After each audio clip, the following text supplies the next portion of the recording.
think we are going live, doggy. I am talking, so I have something to test. Okay. We'll do it live. Wow, that was quick. Man, I just made it under the wire here. Oh, wrong window. Okay. Hello, everyone. Welcome to the live stream. Whew, Hollywoke Hot Take Live. I don't know if anybody's here yet. Sound off if you are. Thank you, Joan. Wow, the timing on that was impeccable. Bravo, little dog. I think you deserve a treat for that one. JEC is here. Hi, hi, hi. Ugh. Joan, you deserve a treat for that. That was good. That was good timing. There you go. Here's your treat. Yum, yum, yum. All right.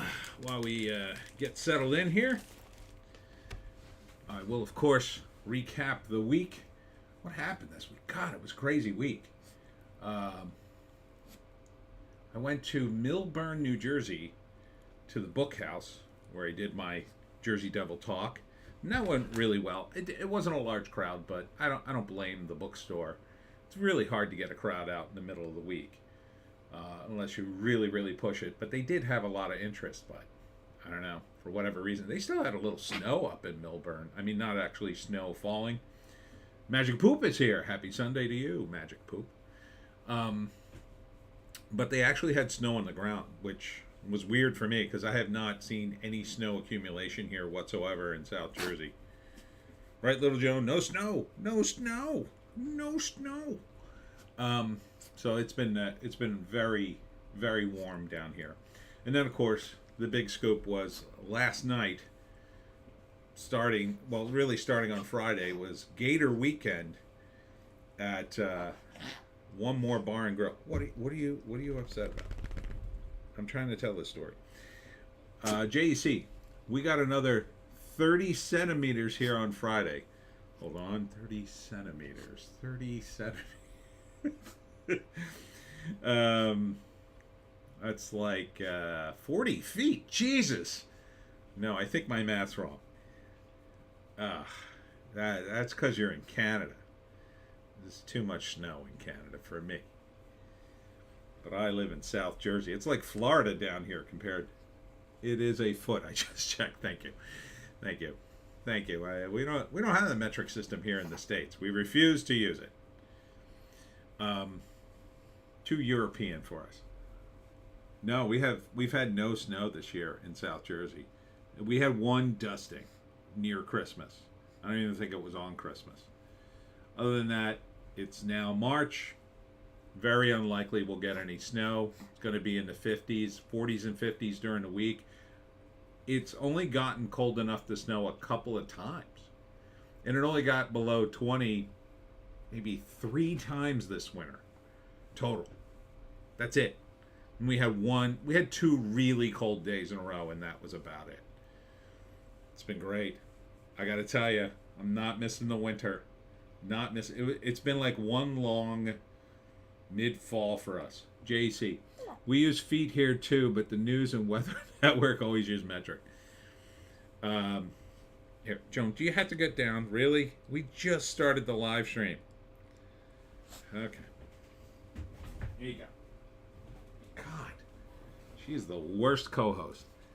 Anyhow. So, yeah, it's been nice. So then Saturday I went to One More Bar and Grill for Gator Weekend, where starting on Friday they started serving gator-related food. So they had just tons of gator meat, and they made gator balls and gator this and gator that. Gator balls being just an appetizers of like gator meat. I guess they were scooping it out. JEC, it was very mild here up until last month, really. Oh, wow. It's been rough in other parts of the states. I know that. Like New York had some, and the big storm in the middle of the country. And then, of course, California. It's got snow. But yeah, not here. It's great. So last night I was outside because Gator Weekend is so popular in the Pine Barrens. The place was just mobbed with people, and I sold a record number of books for me in a one sort of event setting. I didn't even get to do a talk. I was standing outside. I really couldn't do my talk, but I sold 51 books. That was crazy. That was crazy. I was like, oh my god! And then I had to come home and immediately order books because I got three. Well, I got two more events this week, and then another event next week. I won't get books until after those events, so I may run out, which would be, and I have a big event on the 12th, a very big Piney event, and I barely have enough books, like barely. So, yay for me. And then I went back today for the second part of Gator Fest, or Gator Weekend, and they were out of Gator meat last night, so, but they were still very busy. But it was a bit of a different vibe. The Gator Weekend was kind of a more festive vibe, so I had more customers today. And weirdly enough, according to the weather app, it was warmer, but I felt colder. I don't know what it was. Maybe it was the wind. Maybe it was just the way the sun was hitting. Last night was in the 40s, and I was cold, but I wasn't freezing. And today was in the 50s, and I was freezing. And I finally bailed out a little early so I can get to my Italian dinner. Every Sunday, Italian dinner, early Italian dinner, but I was late, which means I ate at normal time. So that was my week. So what are we talking about today, you ask? We're talking about the Writers Guild Awards, I guess. So this is coming up. A list of honorees, or it already happened. I think it's coming up. So let's take a look at this, see if there's anything to see here. Original screenplay, Everything Everywhere All at Once. I think that should be in the mix. I hear good things. The Fabelmans, I don't know. My friend tells me it's great movie. It's not good, but it's great. He loved it. But I don't know. The Menu, maybe. Nope. I don't know, man. Nope. As a screenplay, I don't think so. Tar, I did hear good things about Tar. I mean, nope. I don't know. Adapted screenplay. Black Panther, Wakanda Forever, no. Glass Onion, Knives Out Mystery, no. She Said, no. Top Gun Maverick, yes. And Women Talking, which for some reason is in bold, I think that's a mistake.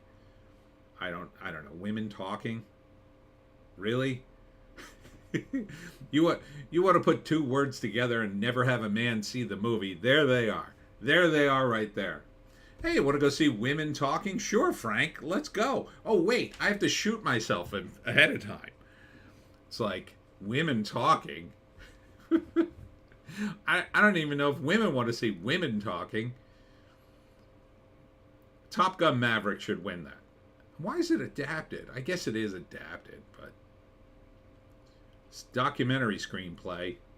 It's always weird to me, a documentary screenplay, but Second Chance, Downfall, The Case Against Boeing, The Last Flight Home, Moon Age Daydream, and Viva Maestro. I have no idea. Magic Poop, LOL. Drama series. Andor? No. Communist Star Wars? Pass. Better Call Saul? Perhaps. Again, I've seen some of Better Call Saul. It's pretty good. The Crown? I don't know. A lot of people like it, but I am mildly suspicious of that because all the wrong people in the UK seem to like it. Severance? I hated the trailer, and people blasted me for it, but they came back defending the show. I don't know. It felt very contrived to me. Yellow Jackets? No. I would give it to Better Call Saul, but I haven't seen the other one, so. Comedy series, Abbott Elementary. They love this show, and I don't know. I've never seen it. Whatever. Barry, I would give it to Barry. I love Barry. The Bear, it doesn't even look like a comedy show to me. Hacks, no. I've seen Hacks. Well, I've seen the trailer for it, and I thought it was terrible and not the least bit funny.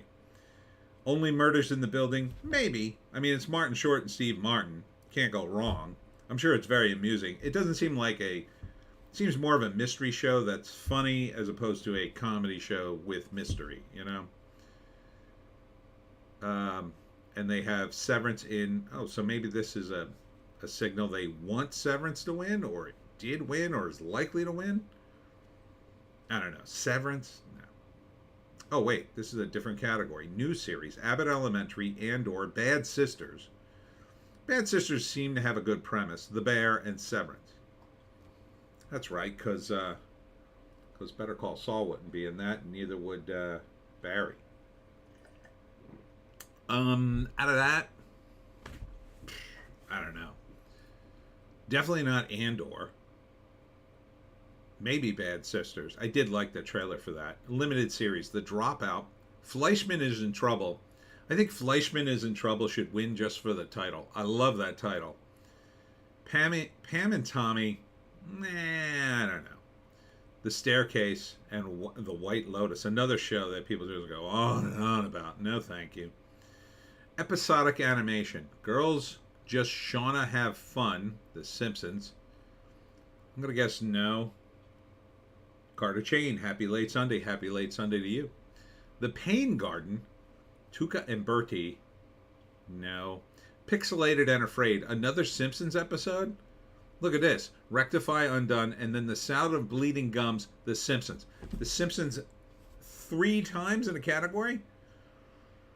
Yeah. Remember when The Simpsons was like being panned by critics? I do. Remember when people talked about like, oh, should we allow this on TV? Oh, The Simpsons? Something wrong with that show. That's when I liked that show. Now, I don't know. The Sound of Bleeding Gums? You mean they brought back Bleeding Gums Murphy again? Episodic drama. A Hard Way to Go, Ozark. A lot of people like that show. I don't know. I didn't see it.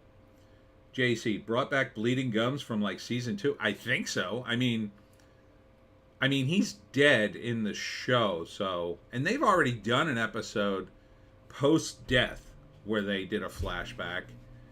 So, another one?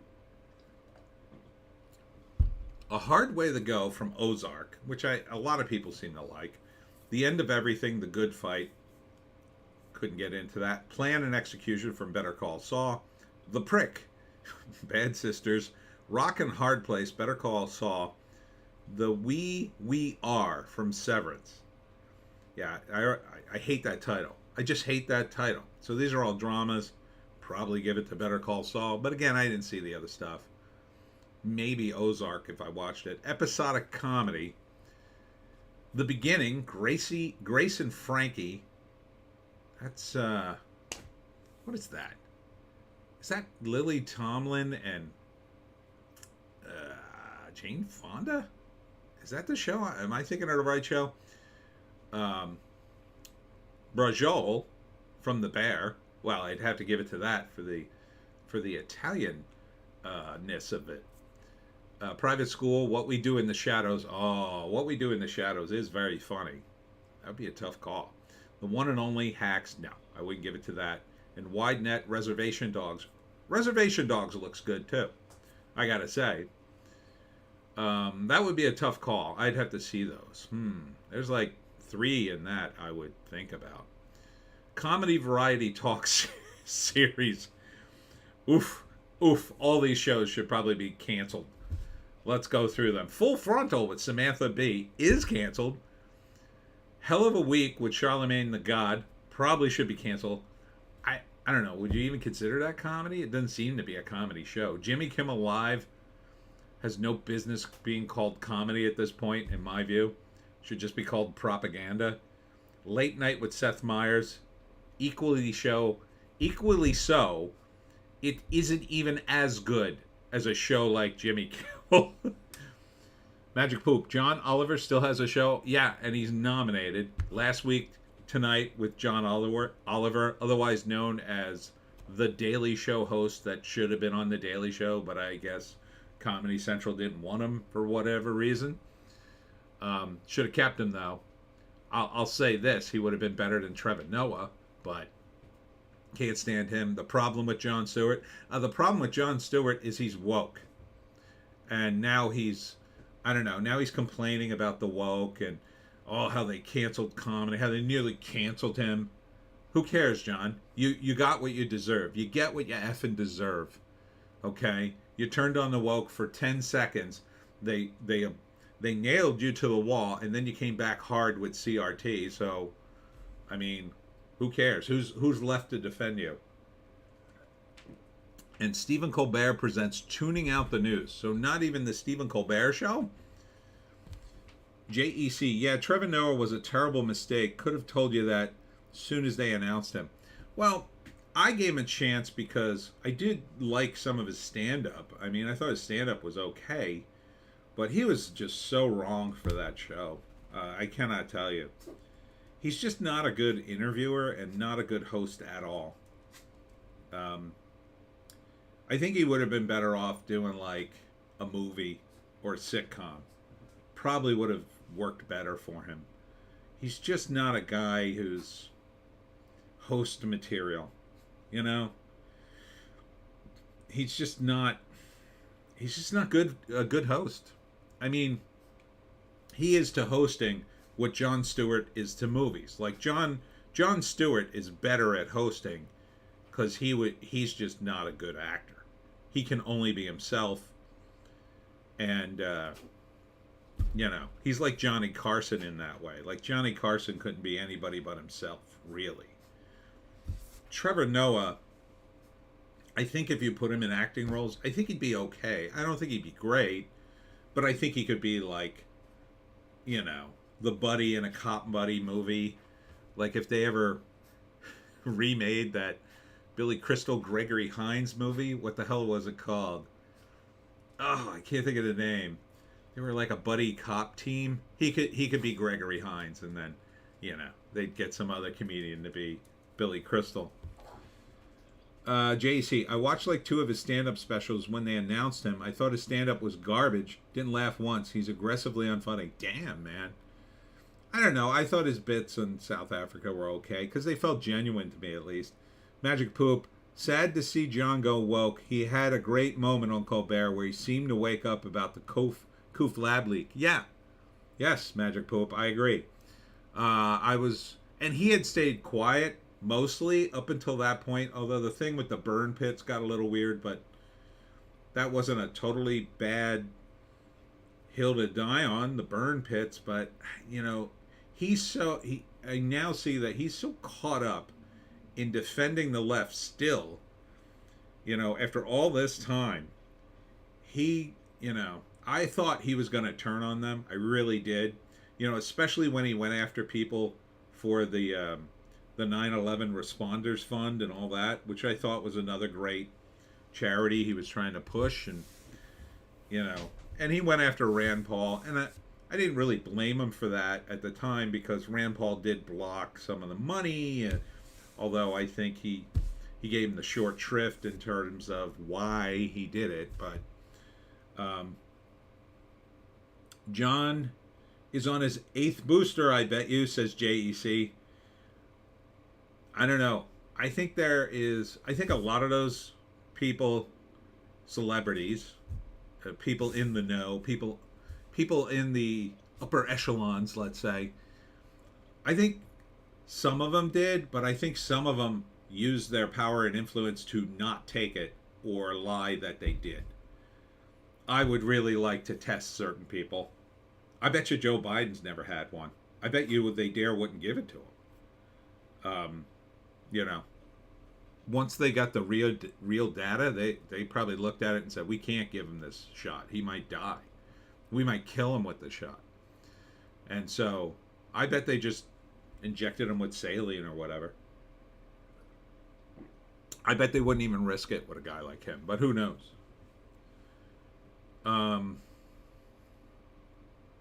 Comedy variety sketch series Inside Amy Schumer, Pause with Sam J, and Saturday Night Live. Wow, what a lineup. I don't know what Pause with Sam J is, so I'll go with that because I'd rather not give it to the other two. Amy Schumer, her original series, her original sketch show wasn't too bad. I enjoyed some of it. They had a great bit, a great parody of 12 Angry Men, where the 12 Angry Men debate whether or not Amy is bangable. It was a pretty funny bit. But, she got woke too. And then weird. Not even woke, but more like feminist. And now she's, man, I don't even know what she is. She's not like dropping tons of weight like Rebel Wilson, or, she I don't know what she's doing. She's not funny. I mean, during her Anthony Jeselnik days, she was kind of getting there, getting better, but now it's like, I don't know. I think these people get told, listen, do you want to make money? Do this. And then they go woke or do whatever it is, whatever terrible show or thing they think they need to do for their career. And they get tons of money, so who am I to judge to say, well, you shouldn't have done that show? If it makes you a gazillion dollars, I mean, it's easy to stand back a Monday morning quarterback when you're offered that kind of money. I mean, really? You just figure, well, I'll do it once, right? And then you do it, you're getting all that money. I mean, just imagine all that money. Just imagine the millions of dollars. Then you move into a new place in LA, which you can only afford by still making millions of dollars. See, that's kind of the thing, too. I had a friend of a friend, and he did a show on A&E. And he was the producer, and he made really good money. And he lived in LA, and then his show ended. And he tried to tough it out in LA to get more work. But after about a year, he was out of money, basically, and he had to leave LA. The overhead was just killing him. And once you're kind of out of LA, you're kind of out in a lot of cases. In his case, anyway. I mean, someone like Amy Schumer, she could always go on tour.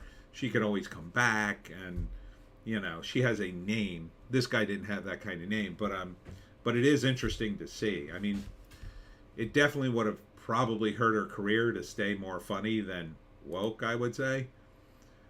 And that reminds me, I got an email. I haven't read it yet, but a screenwriter wrote me in the comments. You can go back and check some of my recent videos.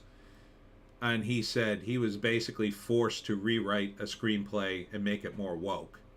I can't tell you his name. I don't think he'd want his name bandied about, but he sent me an email with all the deets. But I've been busy with the signing, so I haven't had a chance to read it. I can't wait to read it. Probably going to read it tomorrow. But I'm almost sure he wouldn't want any information out about him, but it does happen. And I know another guy who he was basically told, since he was white, he could not be on the credits of the movie he wrote, and that they wanted to buy him out so they could give the screenwriting credit to the producer who really created the story but didn't write the screenplays. And then that way it would be a black cast with a black hierarchy. And he accepted it. He got a little more money as a sort of buyout, or was promised it. I don't think he ever got the money, but yeah, that's the way it rolls, right? It's like, it's all about image. And look, if you get paid, like, I'd take that buyout, right? Oh, you give me an extra, I don't know, 50 grand? Sure, I'll take my name off the credits. You have it. What do I care? Maybe you need the credit, but I mean, if you get a big pile of money, who cares? Especially if it's a piece of crap. I mean, I don't know if it was crap. Maybe it was good. But something you just get hired to write for. It's all about the money. Comedy variety specials. The National Memorial Day Concert? I guess it's a variety special. Stand Out, an LGBTQ plus celebration. JC, Amy is only as funny as the guy she's by wing at the time. Or do you mean banging at the time? Probably.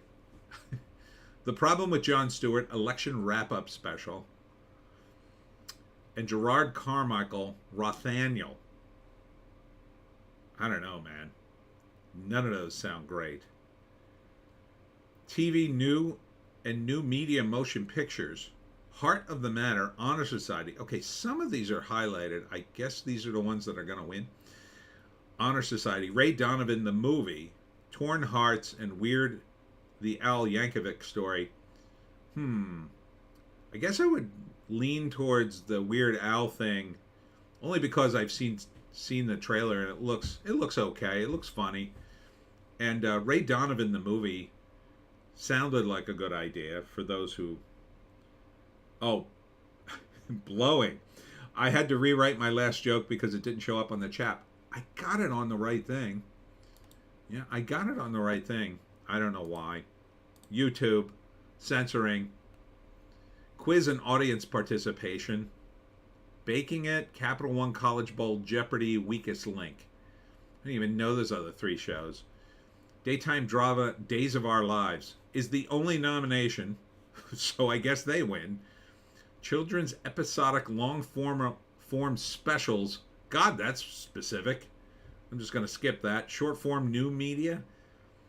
Documentary script, current events. Documentary script other than current events. News script, regularly scheduled bulletin or breaking report. So, Massacre in Buffalo by CBS Weekend News is up for an award. Seems ghoulish, doesn't it? Shooting at Robb Elementary, World News Tonight with David Muir. Special edition from Ukraine border, World News Tonight with David Muir. In the water crisis in Jackson, Mississippi, CBS Evening News with Norma O'Donnell. Seems weird to give that awards, isn't it?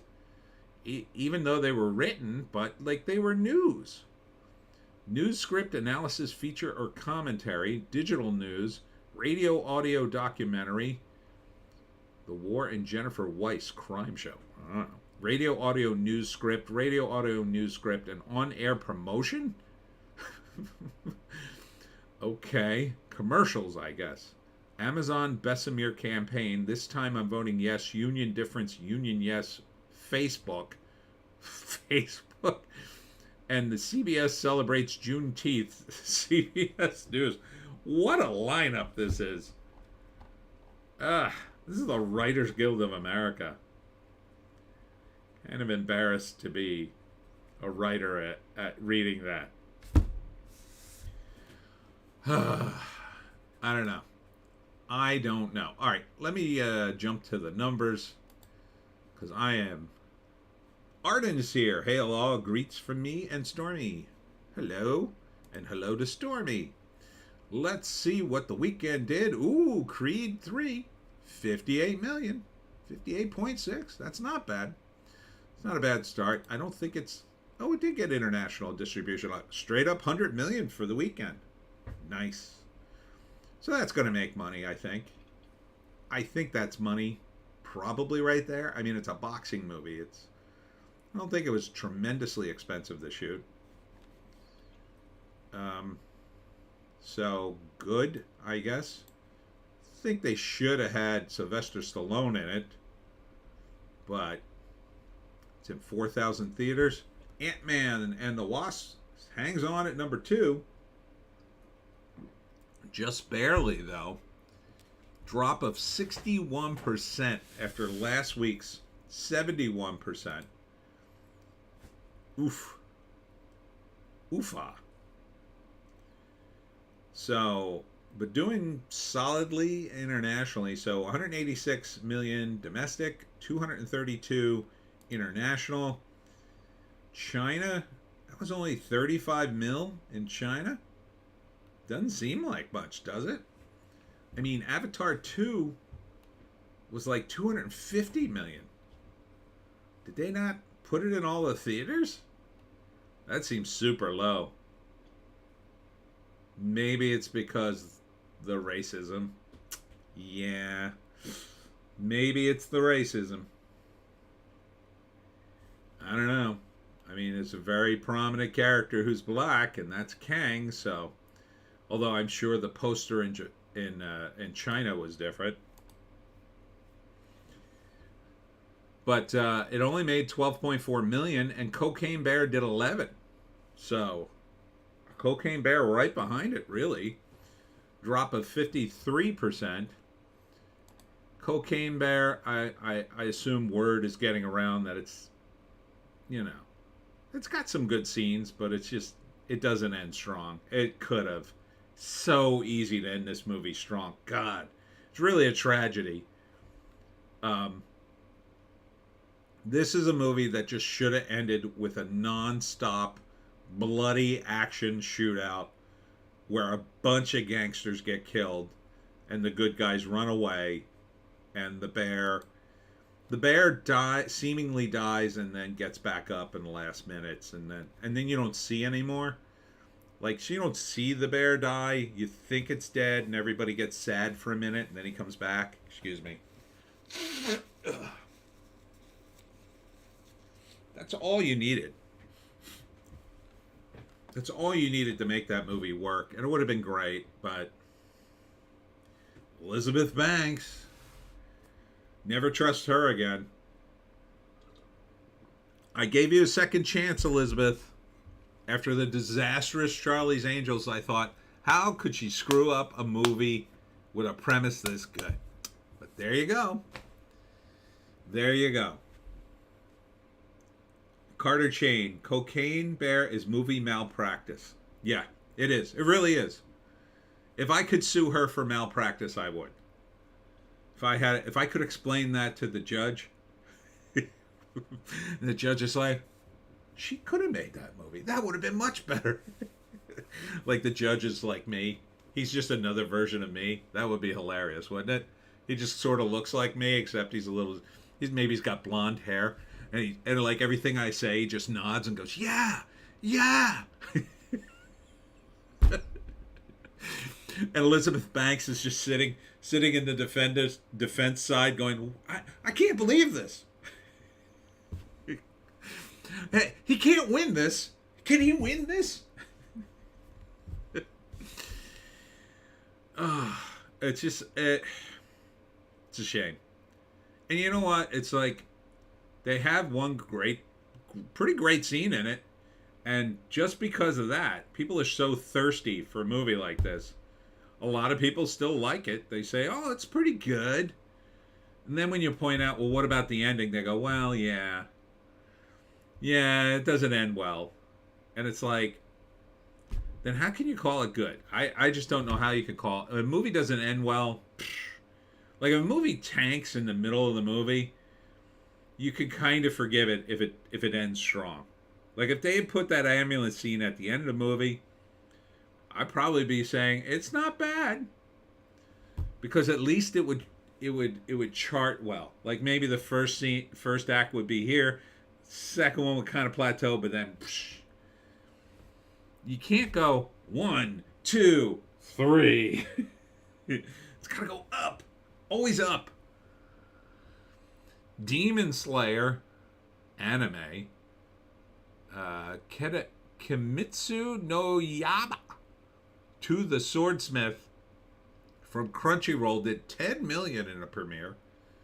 That's how bad movies are, though. That's not an indication of how good anime is. That's how bad movies are. Like, Hollywood should have left that movie in the dust. This movie should be, if it cracked the top 10, it should be news. It should be all the way down at 9 at the most. But this is how bad movies are. Ardent, what do you think of the end of Rambo Last Blood? It's a bit vague.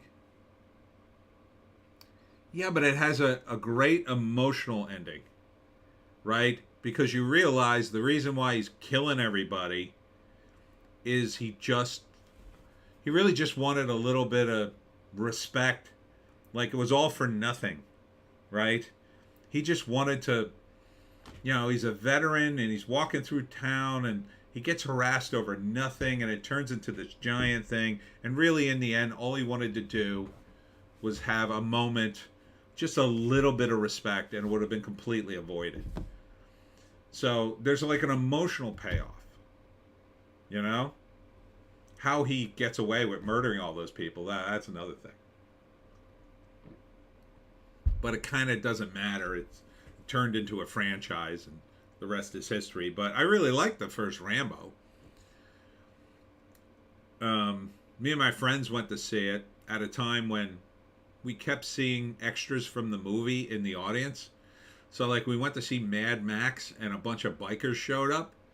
And then we went to see Rambo, and I swear to you, a family in camo showed up. And then the kid who was in camo dropped a soda, and it went everywhere. And the father of the family laughed and went, "Airstrike!" Ha ha ha! And they all laughed. Yeah, they were like super military. It was weird. It was a weird time. Every time I went to the movies, like, it was like extras from the movie were in the audience somehow. Ardent, you're thinking of the first. I was thinking about the last. Oh, the last. Oh, Last Blood. Oh, I read that wrong. You're right. I didn't see it. It didn't interest me. It looked... I mean, the first movie's really good, and everything after that is just like...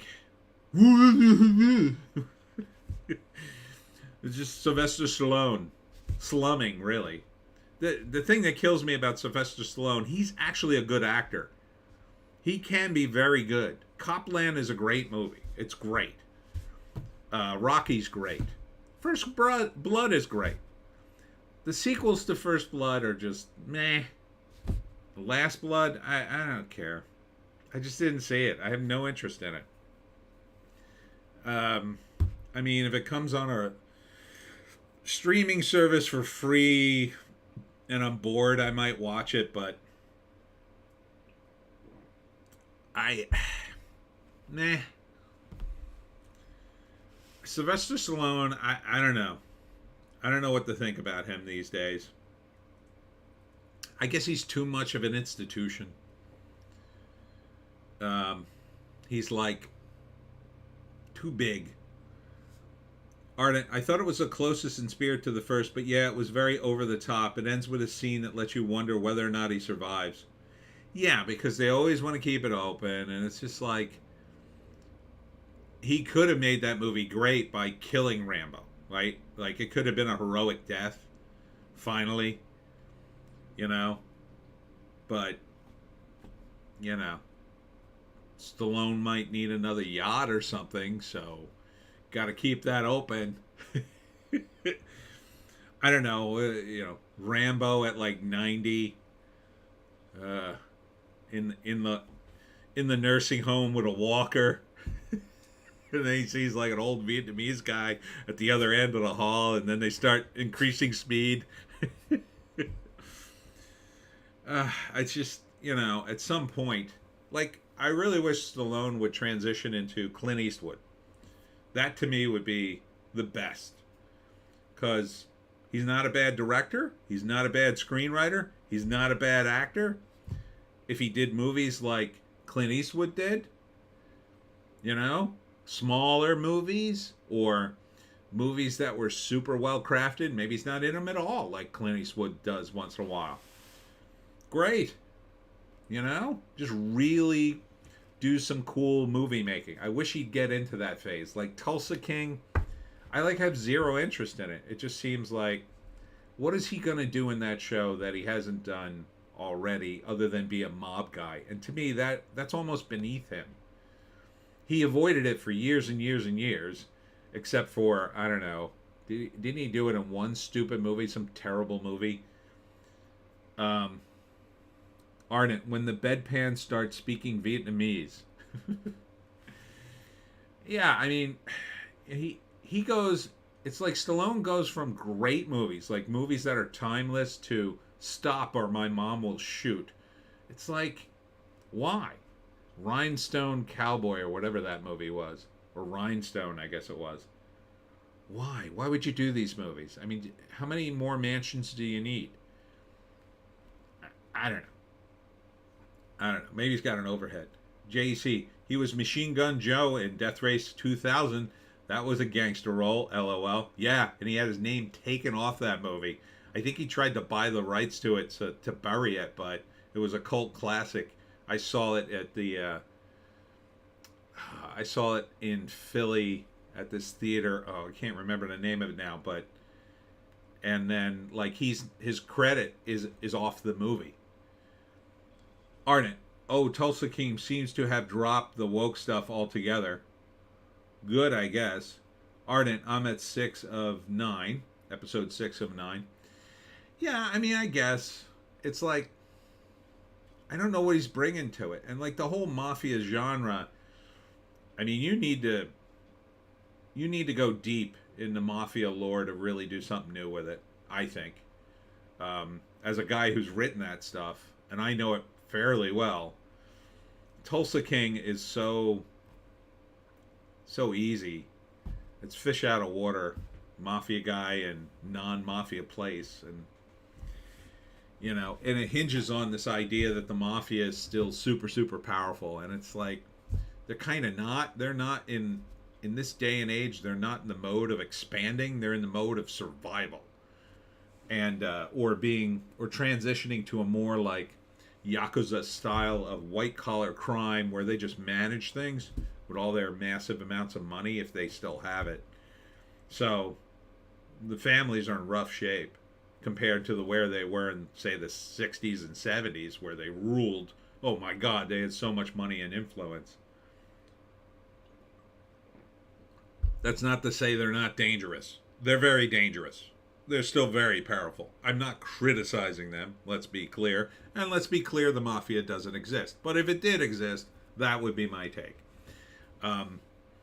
So I would like to see, if I was going to do a mafia drama, I would like to see a drama, if it was serious, a drama about mafia guys who have their back up against the wall, who are trying to survive in a world where the other gangs are just beginning to tower over them, and they're just trying to keep the turf and the stuff they have.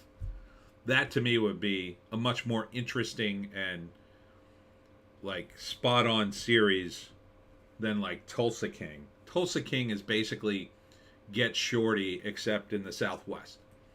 And Get Shorty is better because to me it's like got more fun elements like movies in it.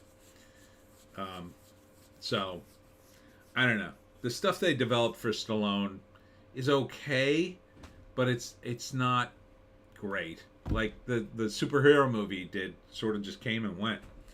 Ardent, yeah, yes, I respect the mafia, even though it isn't real. Exactly.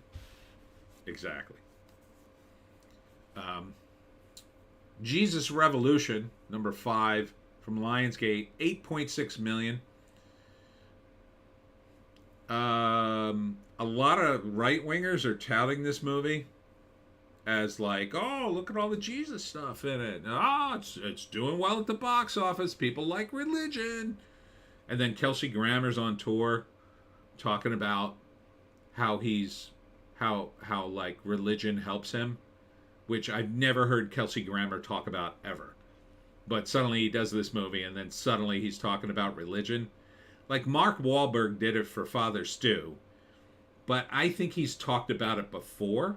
I'm almost sure he's said some semi-religious stuff in the past. But I've never heard Kelsey Grammer talk about it until now. I'm not saying he's being insincere, but it seems awfully convenient timing. And I don't know. A lot of people are saying, well, the movie's not... I don't think it's woke, but I think it smells a little progressive. But then people in the comments are saying to me, no, it's not progressive at all. This is a real thing. One guy even said, oh, my mother was saved by this organization. So, I don't know, maybe it's legit. I don't know. I'm just telling you how the movie looks in this day and age. When it's like about, I mean, hippies are progressive, and it's about like this church that got involved with the hippies to be more hip because they were in at the time, and then they brought in a lot more people to the church, the kids at the time. I'm not sure why you would even greenlight this movie. You know? But might have been better to do a fictional movie about someone doing that today and reaching the kids. I think that would be more interesting, but I don't know who is it for, but I don't know. I guess religious people are seeing it. So it's doing okay, I guess. 30 million, maybe. I don't know. I mean, it's only domestic. Probably doesn't have legs to go overseas, so I don't know. That doesn't sound like money. Avatar still in theaters, 3.5 million. Um, 2.2 billion. It's basically stalled to where it is. Finally, 12th weekend though. It's not bad for your 12th weekend to do 3.5 million. This is disappointing. Operation Fortune, Ruse de Guerre. This is the Guy Ritchie movie starring Aubrey Plaza, looking great, and Jason Statham. I think this was made during the pandemic and then delayed. It doesn't look bad at all. It's got Hugh Grant in it. I can't remember the other young guy. It's fun. It looks like a fun movie. Something I would say. 3.1 million domestic, 20 million international. So it's not doing well here, but doing better overseas. I don't know if that's money though. It seems like a really expensive movie. There's stunts. There's a lot of cast members that I know. And the Princess Bride guy is in it too. He's like the head of the secret agency. This seems like an attempt for Guy Ritchie to launch a franchise. Sadly, I don't think it's going to work because I think it's going to struggle just to break even at this point, which sucks because I like all the cast members. Like Hugh Grant, I could take or leave, but I'd like to see Aubrey Plaza get a movie career that's worth a damn. But I don't think it's going anywhere. Jason Statham, I mean, he's always good. I think he's good. So that's rough.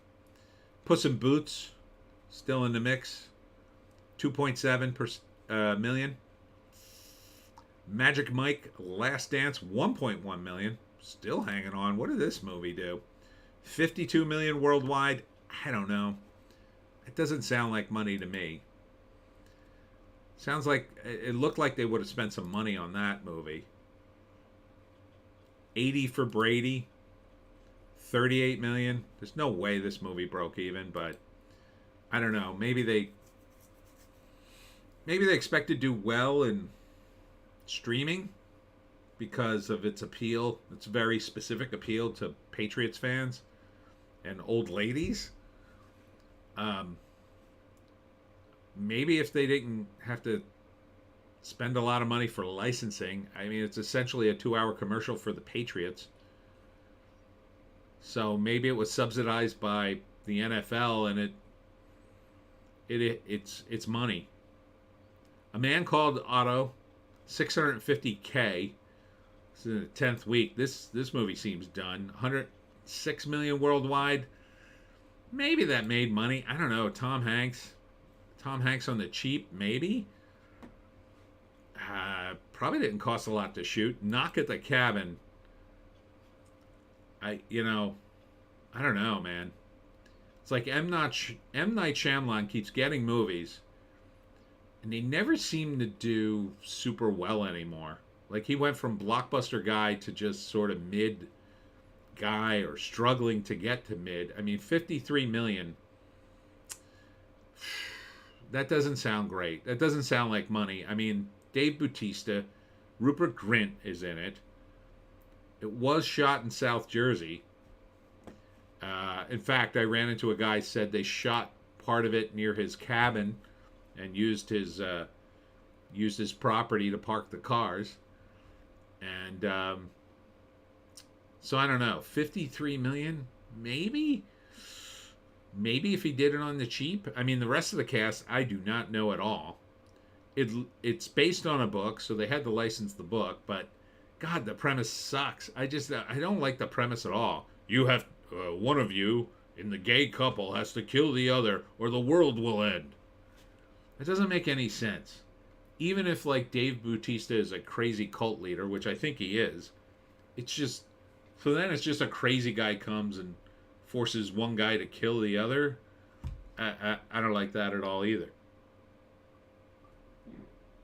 So I just hate that whole premise.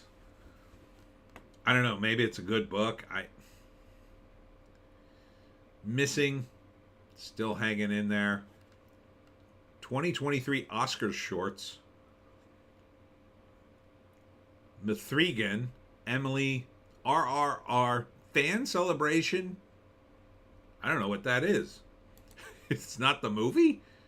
Or is it the movie? It looks like the movie. This movie, I think, got robbed at the Oscars. If you were going to nominate a foreign movie for an Oscar, why wouldn't you put RRR? It was like a phenomenon the year it came out, which I think was, when was it? 2022? Or maybe it was the year before. I don't know. It's nominated for a song, so it must have been 2022. They should have nominated it. They should have nominated. The Oscars has a real problem with foreign movies, right? They can't make up their mind. Are they the Oscars for American movies or are they Oscars for the world? If you're Oscars for the world, then foreign movie category should disappear. It should disappear, and you include all the movies from all over the world for Best Picture and Best Everything. If you're not the Oscars for the world, then you keep a foreign, maybe you expand the foreign category. You do Best Foreign Film, Best Foreign Director, Best Foreign Actor, Best Foreign Actress, like just the big ones. That's what I would do. People would be interested in that. Or you, I don't know, do it by continents. Best Asian Actor, as in the continent of Asia, or best actor from Asia, best film from Asia, best film from South America, best film from the, I don't think they'd have enough. That'd be too much. So foreign film seems right. Seems like it fits in with what the Oscars did in the past. You could expand it. You have best picture, director, actor, actress. That seems like enough categories. And if that does well, maybe you can keep expanding it. You know, it's not too many awards. 3 more awards. They're in major categories. You know, you could add a bunch of movies. But Parasite that year, what did it win for? Did it win for Best Picture, I think? And then Best Foreign Picture or something? It's like, make up your mind. Magic Poop, 100%. Ardent, it's starting to look like the Oscars want their ratings to increase. That's probably the best way for them to go. I even get rid of the foreign stuff and just throw in all the pot. Throw it all in the pot. Well, there's a danger by just picking the movies that are popular. I mean, unless you split the categories like Best Drama, Best Action Movie, Best Comedy, blah, blah, blah. You could do it that way. But, I mean, those are the categories people care about. But as much as I understand production, no one cares about sound design or, you might as well give an award for Best Gaffer. Nobody gives a crap about any of that stuff. But there's a lot of politics behind the scenes, so I understand they kind of can't just shaft those people. They got backlash from it. There's union stuff involved. But what they could do is they could still have the award ceremony as they used to do and just not televise part of it. Just don't televise those. You could videotape it or televise it locally. I'm sure there's a local affiliate that runs every second of the Oscars. Or you could have your own damn channel. I don't know. You could have a feed and then you could run it, but not obligate the affiliates to run all of it. You can make the Oscars, who cares if it was 8 hours long? You could start it with all the crap awards nobody cares about. Get rid of all those up front, and then, people would talk about them. They just wouldn't be... You could allow the affiliates to decide, well, do we want to cover all the Oscars, right? And it would start like at, 2 in the afternoon. And for 4 hours, you'd see stuff like sound design and all that kind of crap. And then, when you got to the good awards, you could start expanding, and you could expand the foreign, or you could expand the categories for best movie. What you could do is you pick best drama, best comedy, best action, best thriller. You'd have all these categories, and then the final award would be best picture overall. And then this way, a lot of people would get awards, and you could accomplish what you want is throwing around these Oscars so people go, oh, it won an Oscar? I'll go see it. Now, adding more awards would dilute the Oscars, but at this point, who cares? You might as well get something out of it, and maybe it would please at least the Hollywood idiots, but I doubt it. Every year, it's just the same thing. It's all racist. They shouted racism at the BAFTA Awards, and it was all women that won, I think. And I think what was it? Why did they shout racism? I forget. I don't know. There was a lot of black winners, and they still shouted racism. I mean, it all comes back to the same thing. They have to stop being woke and make it about movies. But no one in Hollywood cares about movies. These days, it seems. And you can see the rest of the movies here. Nothing crazy. Black Panther's still on the list. But some of these movies are going back in circulation after the Oscars. So all these guys close to the bottom, the only reason they're still in theaters is because they're gonna be nominated for Oscars, or they're gonna win Oscars, and then they're gonna say, oh, go see the Oscar-winning The Whale, go see the Oscar-winning Tar, or whatever. Fabelmans. They're just hanging on for that. So you watch them, they'll go right back in theaters because that's the plan. I mean, they got to make money on The Whale. If it wins a bunch of Oscars, yeah, more people will go see it. Some people will. It's not going to be that big of a push, though. It's not like it was before. They've already diluted the Oscar brand to the point it's pointless. When you start nominating movies like Black Panther, Wakanda Forever, there's no way that movie should be nominated. No way. And you might say, well, Angela Bassett was great.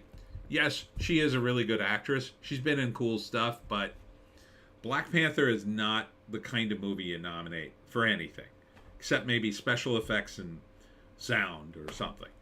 It's just it's just the wrong movie to nominate. Even best effects and sound, I don't even think really should be on that. When I think they just dropped the ball in a whole damn movie. I mean, you look at Namor, Don Second. Sup, Tony? Sup, Don Second? You look at Namor, how doughy he was. What was up with that? Why would you hire a doughy guy? Why wouldn't everybody Jake Gyllenhaal just went on UFC to flex in front of everybody about how ripped he is. Why didn't you do that for Namor? The movie would have got more people in the seats. I mean, at least women would go, oh, he's hot. I'll go see that movie. I don't get why they didn't go with a guy who was totally ripped, or tell that actor, hey, man, you gotta start working out. You gotta starve yourself for a couple of months and look amazing, and then do the movie, and then you go be fat. I mean, I know plenty of actors who have done that. It's a pain in the neck, but you can do it. The guy I knew, he told me his meals would be a can of tuna fish with a drop of flavored olive oil.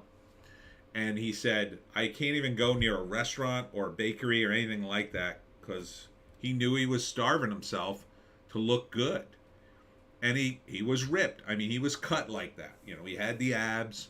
You could see he could flex, and you'd see every vein. But you gotta really starve yourself and work out. Ardent, Namor should have been played by Jason Momoa. I guess he could have pulled it off. I don't know. He seems the wrong type for it, but I could see it. He would have been an improvement, certainly. It's a little too big for Namor. Namor, they've always sort of made him as lithe. I don't know if he could have pulled that off, but yeah, at least he would have been ripped. They needed a guy with a body like Bruce Lee, real lithe, really cut. but tiny. And like a swimmer's, like Michael Phelps, a swimmer's body, right? That's a guy. I mean, he couldn't play it, but, you know, a guy who looked like him. Actually, Jake Gyllenhaal, if you Google him at the UFC fight flexing, I mean, he looks amazing. He's going to be in the remake, the reboot of Roadhouse, or sequel, or whatever it is. I guess it's a reboot. Yeah, I mean, that's something. He's going to look like a guy. He's totally ripped. So they needed a thin, probably Asian guy to play Namor if you wanted to go with the comics, but they didn't go that way. They went with this weird Aztec thing, but I'm sure there's plenty of guys of Hispanic origin that would look totally ripped. I don't know. I don't know what they're thinking. It's Disney. They're completely off the rails. Let's see. What else is on Variety? Anything? Creed 3 sets franchise record with huge 58 million debut. That's a franchise record? Wow. I guess of Creed, if they're just counting Creed. Is that for the entire Rocky verse? 104 million. Well, I mean, it exceeded expectations. It was projected 36 million to 40 million. The first Creed. Okay, so based on the Creed movies, this is a big payday. The second, is wokeness still taking over the movie industry? Last time I went to the movies was to see Spider-Man. Which Spider-Man? Yes. Well, it's definitely taking over Disney because Bob Iger is back, and he basically started a lot of it.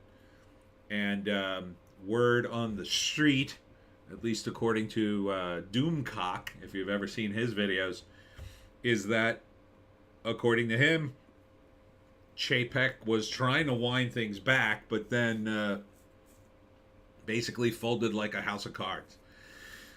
So, the latest one was very good, yeah.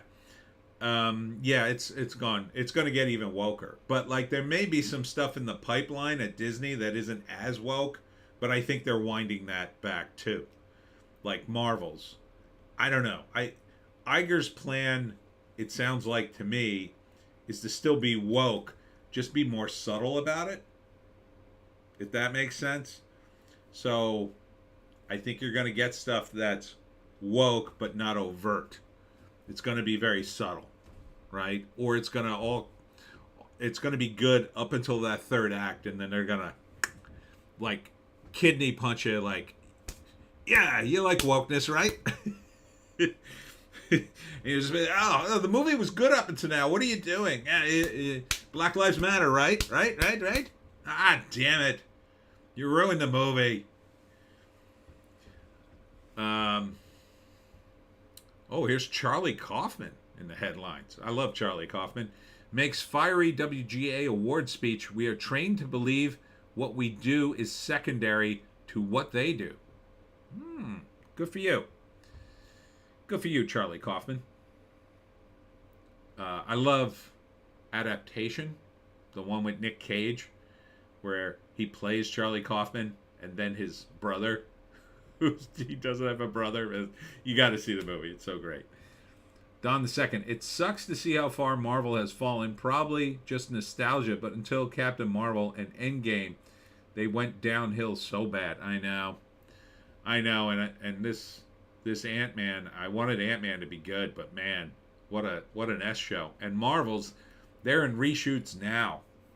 They know they're in trouble with Marvel's, and they pushed it back 4 months for the reshoots.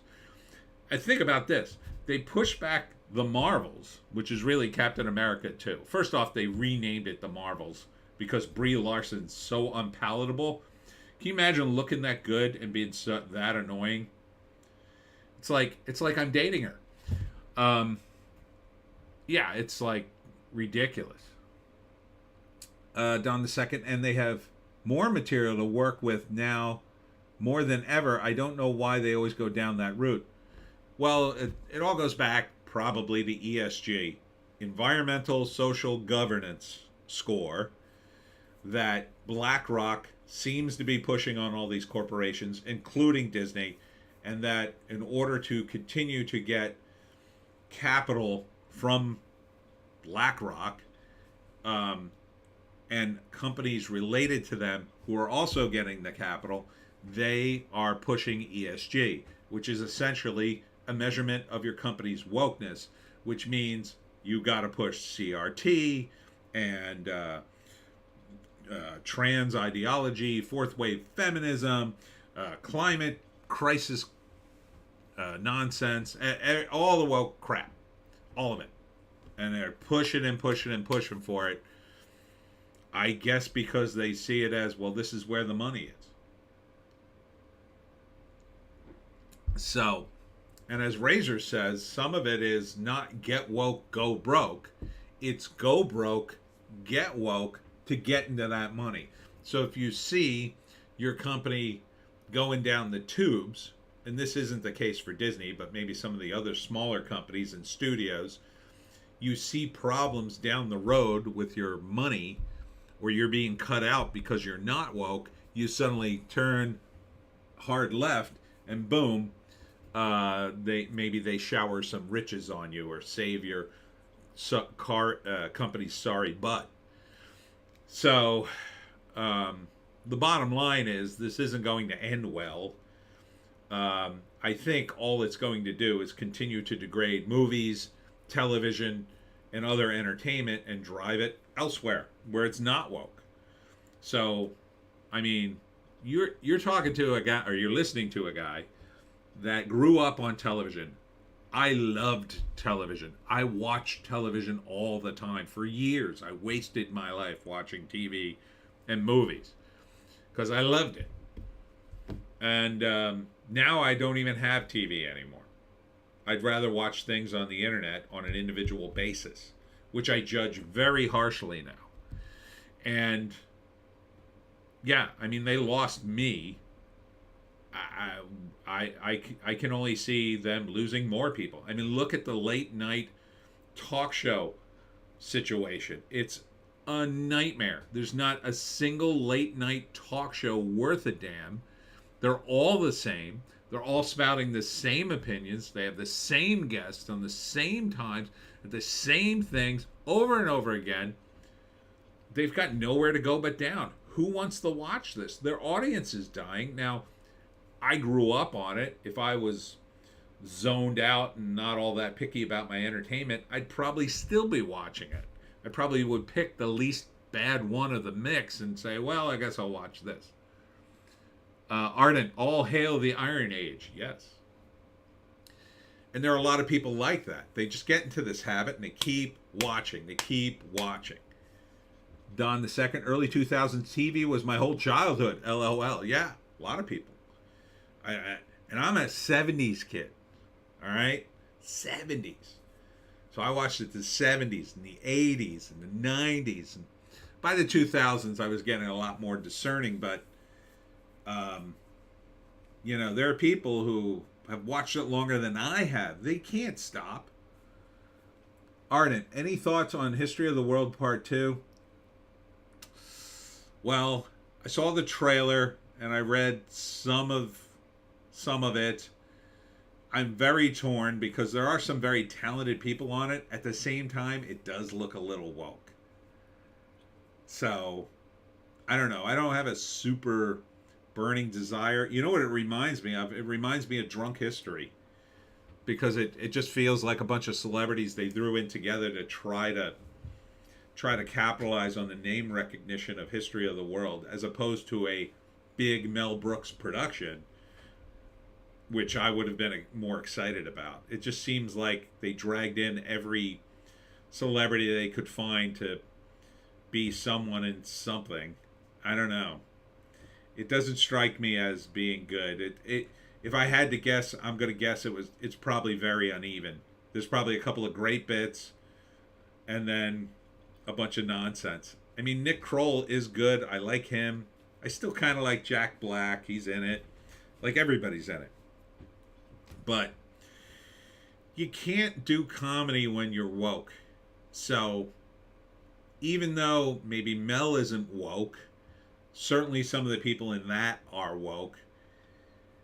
It's definitely going to be influenced because it's too big of a property, right? I don't know. Did anybody see it? It's like kind of too big of a property for it not to be at least partially woke, and that'll just kill any part of it that's woke. It's like you want it to be hard edged. You want it to be like Richard Pryor kind of level of stuff. You know? Like I can't even, you know what? I can't even articulate what it should be on YouTube. That's how bad the situation is. Like, if you and I were standing in a room, oh, I could tell you how it should be. What Richard Pryor would do in that situation. You could see the sketch. It's the same thing with, like, Dave Chappelle. Like, if Dave Chappelle was in it, yeah. Oh, I'm sure it would be massive. It would be massively funny. And you know exactly what he would do. But instead, you know, I think some of it will be good and some of it will be meh.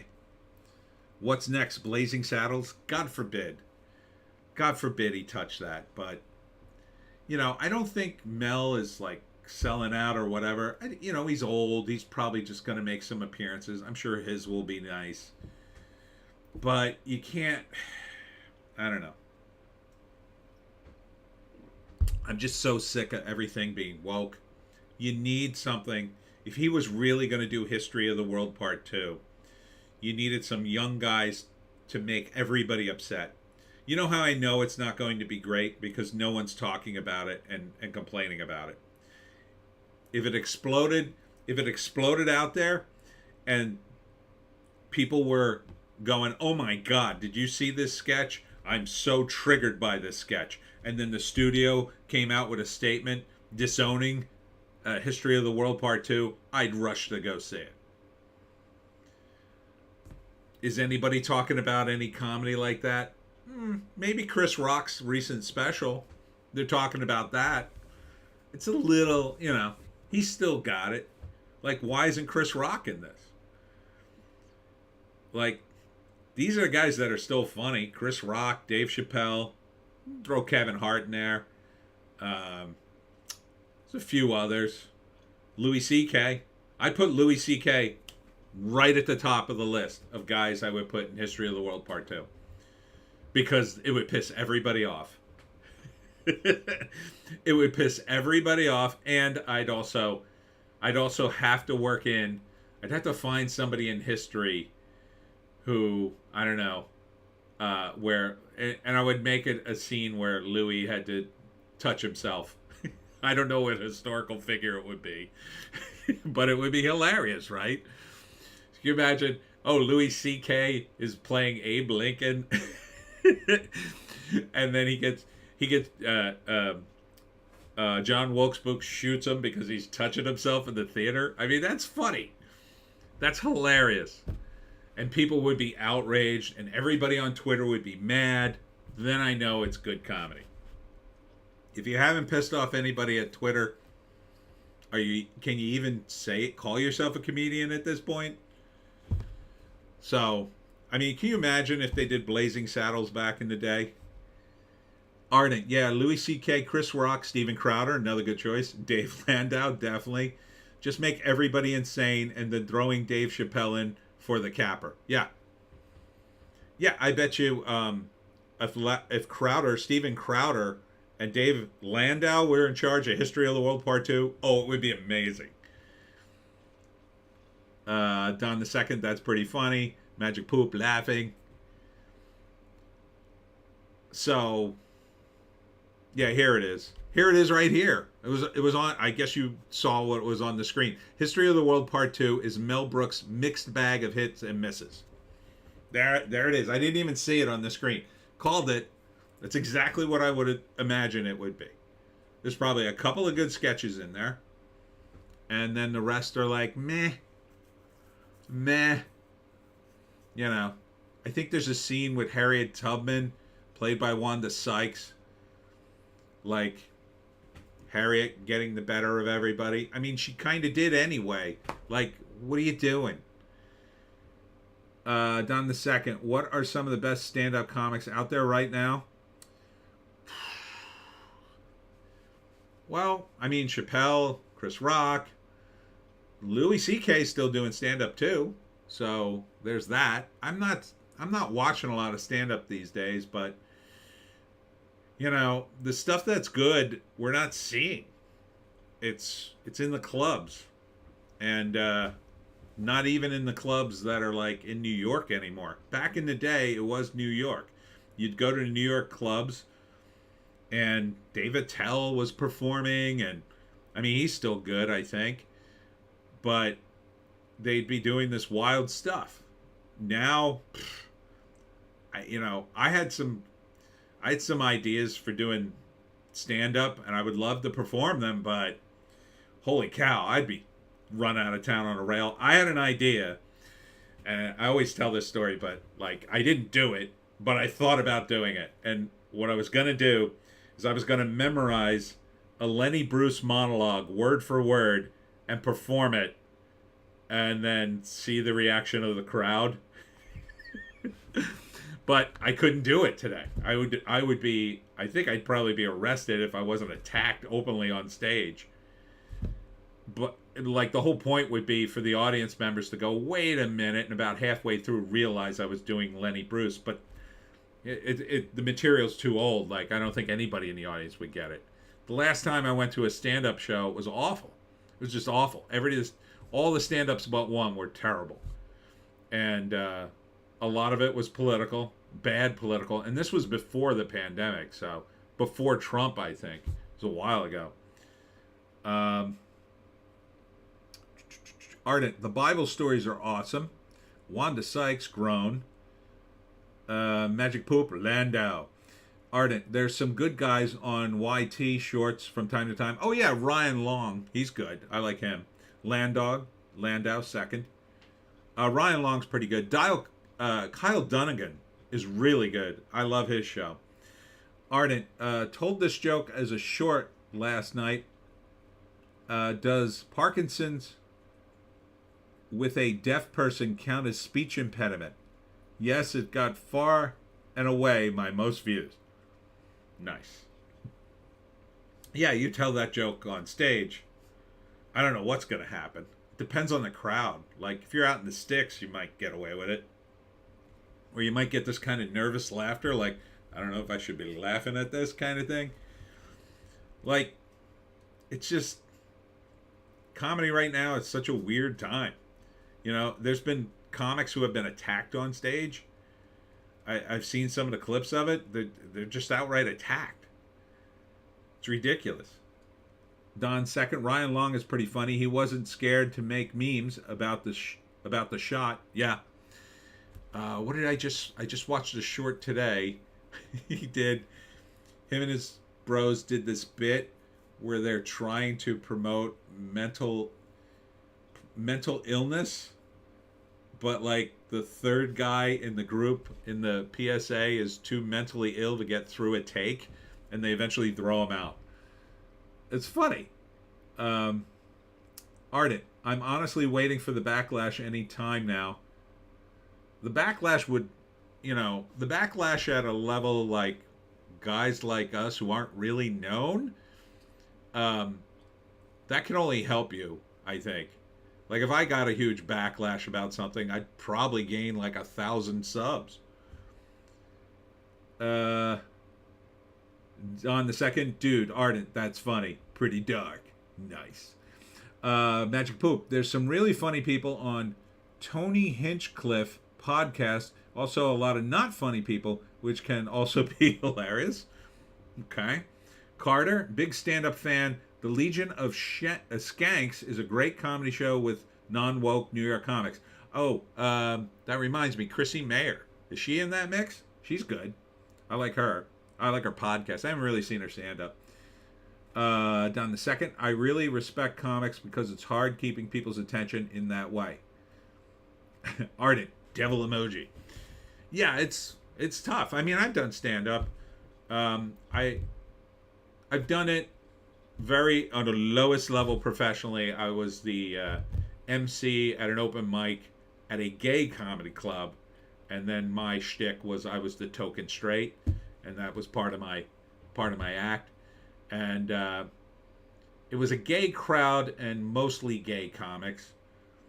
It's really hard to do stand up now, especially. It's just so hard. It's hard to do even before the woke times. I mean, it's hard to get a crowd. You got to be really good at it. You got to really do stand up. I mean, this is Joe Rogan said this in his podcast. You really got to do it for a year or two before you start to get any good.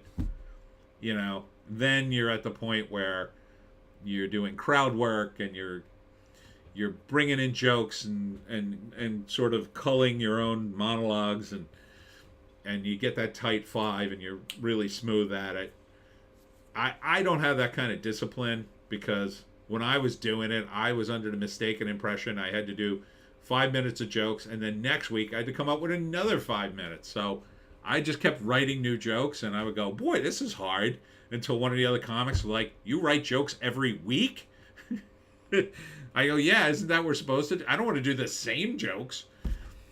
They're like, no, you idiot. You're supposed to do the same jokes until they're really, really good. And then you just keep the good ones and throw away the old ones. Like, oh, okay, that makes more sense. But yeah, it bored me after a while. And then I got into improv, which I liked better because I like the sort of craziness of it. But that's another whole podcast. I did improv for like 15 years, so yeah, I could speak on that. Ardent, yeah, stand up has got to be rough. Jimmy Carr, he's good, and Ricky Gervais, yep, are legends. Don II, for some reason, I find dry humor really funny, like Mitch Hedberg. Hedberg. I think it's Hedberg. Mitch Hedberg. Yeah, he's good. And Stephen Wright, guys like that. Or he was good. He's dead now.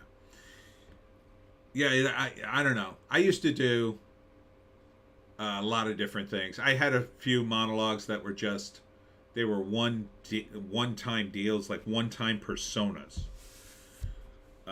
So I did that. It was borderline performance art where I do a weird character and do it for the entire monologue, and then I do something completely different the next time. I would get bored with it really fast. So, oh, I lost my place. Ardent, improv is something I'd love to do. It's fun. I recommend taking a class. It's really good to grind through ideas, especially if you're a writer. Don II, I can imagine writing a bunch of jokes could be hard, but I bet it would make you better at writing the jokes. Yeah, exactly. I mean, the longer you do it, it is fun to do. It's really, then when you start doing it, you realize, oh, I got to work on my delivery. And it's all about that. Because when you get nervous, you talk faster, and then you realize you're hurting your own jokes. So, like, a lot of times, I'd write fairly solid jokes, but I would be burning through them so quickly without paying attention to the audience and the feedback, which is something you have to do, that I would screw up my own jokes because I just kept going. Ardent Hedberg, Tim Minchkin. I don't know him, but it is fun to do. You know, stand up is fun to do, but if you want to do it for money, yeah, you got to be really disciplined. And then if you get good at it, they'll send you on little mini tours, and then you're living out of a hotel room for God knows how long. And that's kind of, and that was something else I didn't want to do. Like, I knew guys who did that, and then I was just like, I don't want to do that. That sounds awful. Like, you travel around the country, but like it would all be just to do your stand-up sets that night and then back to the hotel, like, or walk around the new city you were in. You didn't know any, but I guess maybe it could have been fun. I don't know. At the time, it's not for me. I would sort of do that with comic books. Like, I'd go to a city and do a show, but it would just be for a short time. It would just be for a weekend or whatever, and then I'd go home. But like, I can't imagine being on the road for months. Like, that sounds awful to me. But that's what you do. You go on the road. You're on tour. Even Jimmy Dore, he's not bad. I mean, he's very lefty, but and his crew, they go on tour all the time. They're doing tours and tours. And Steven Crowder and Dave Landau, tour and tour. You got to tour, tour, tour, tour. That's all they do. That's where they make their money. You know, they sell out shows and they make a ton of money. And they have a good time, I'm sure. But I just can't imagine doing a tour where I basically did the same monologue night after night after night. I just can't wrap my brain around it. I'd get bored of it, I think. Ardent, the Tim Minchin song is Prejudice. Prejudice is genius. I'll have to Google it later. Bruce Willis's wife tells paparazzi to stop yelling at him after dementia diagnosis. Let him get from point A to B safely. That seems like a reasonable request. The guy's in rough shape. It's a shame. I feel really bad for Bruce Willis. He's a Jersey guy. Also seemed like a nice guy. I didn't know the people in his high school class, but I had heard from other people that he took his entire graduating high school class on vacation, like for a week in, like, I don't know, the Bahamas or something, and he paid for it all. And they went to casinos and he walked around dropping money on people's, like if you were playing blackjack, he'd suddenly drop like another $1,000 and top your bet so you could win some money, and just threw around money and treated all his friends for, I mean, that to me, that's the way to spend your money. You know, treat your friends, treat your family, do nice things. So, let's see. Let's move on to Hollywood Reporter.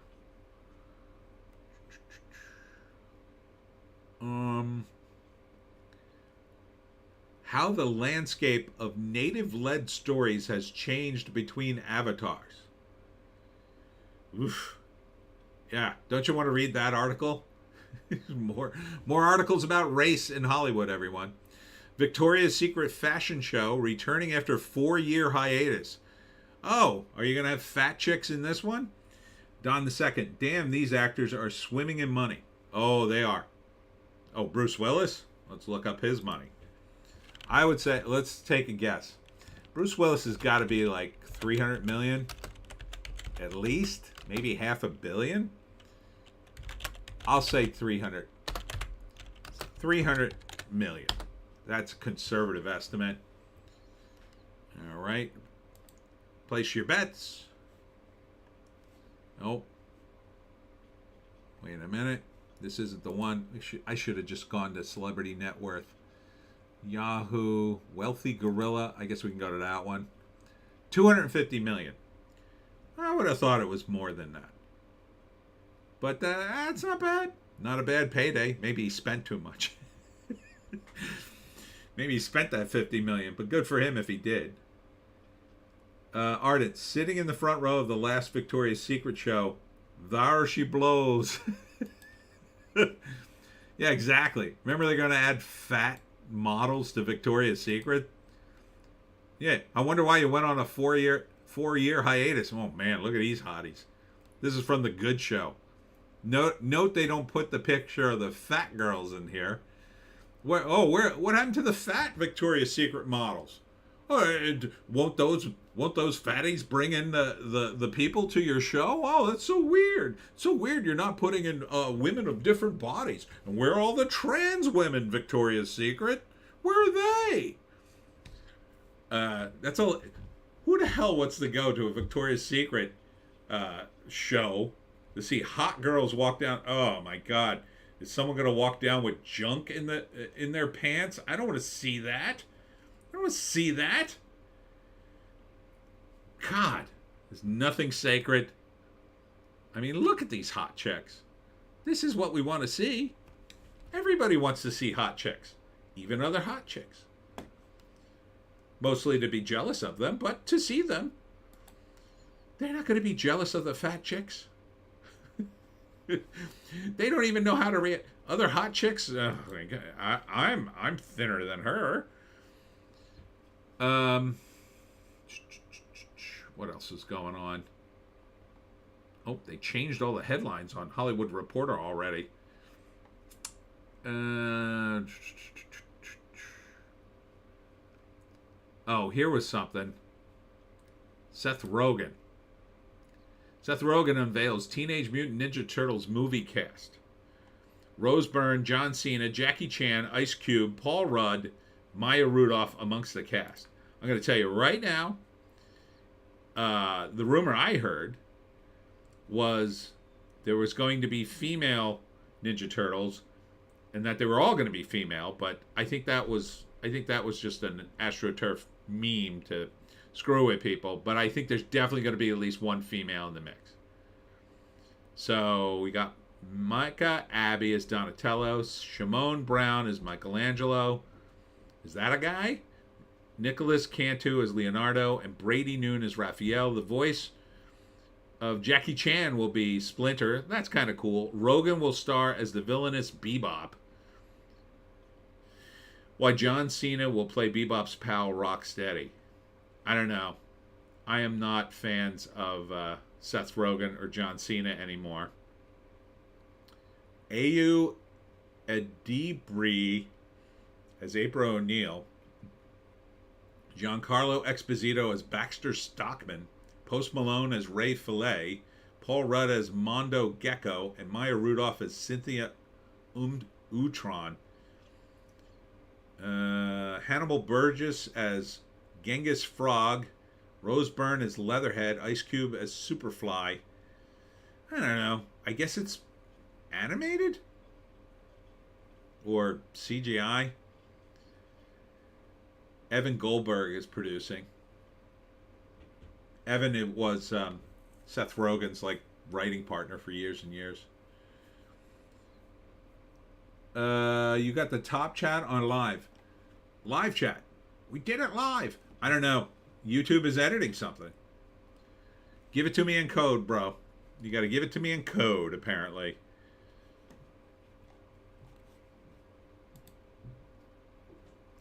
Yeah, so I'm not super down with Seth Rogen these days after his abominable behavior over the last, I'll say, 2 years. Going from woke to uber woke to just outright abrasive to fans with Santa Inc.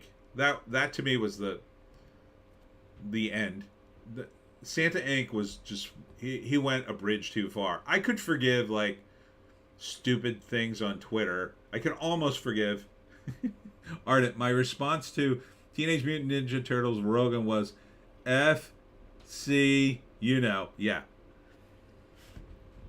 Yeah,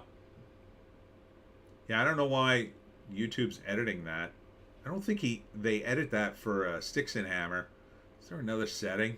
Is it because I'm taking money? Maybe that's why. Maybe because I put the ads on. He doesn't put the ads on. I need money.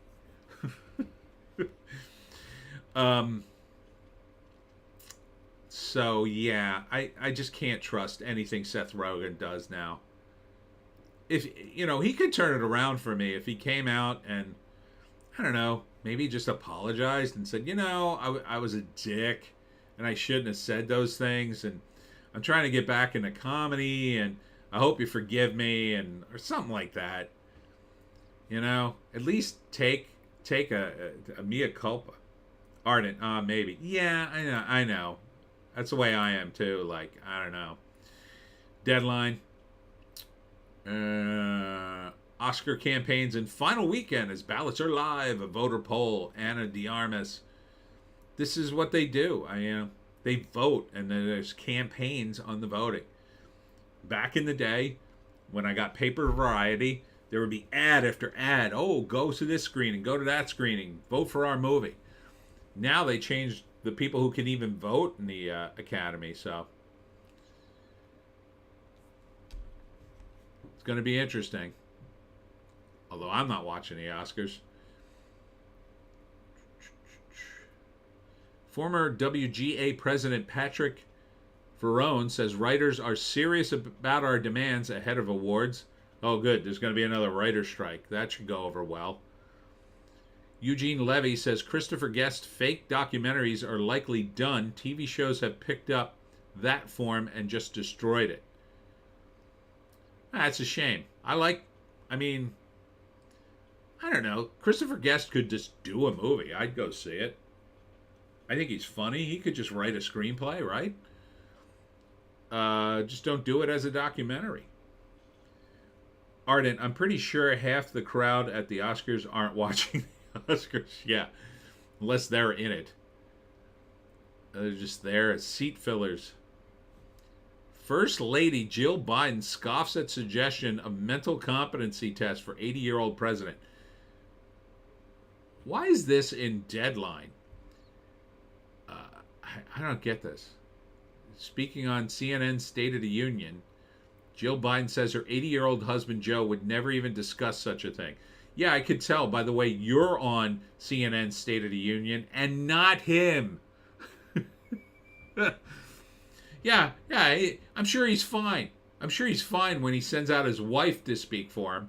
Yeah, he must be in great shakes. I've never seen another first lady have to go on another TV show and explain that her husband's perfectly competent.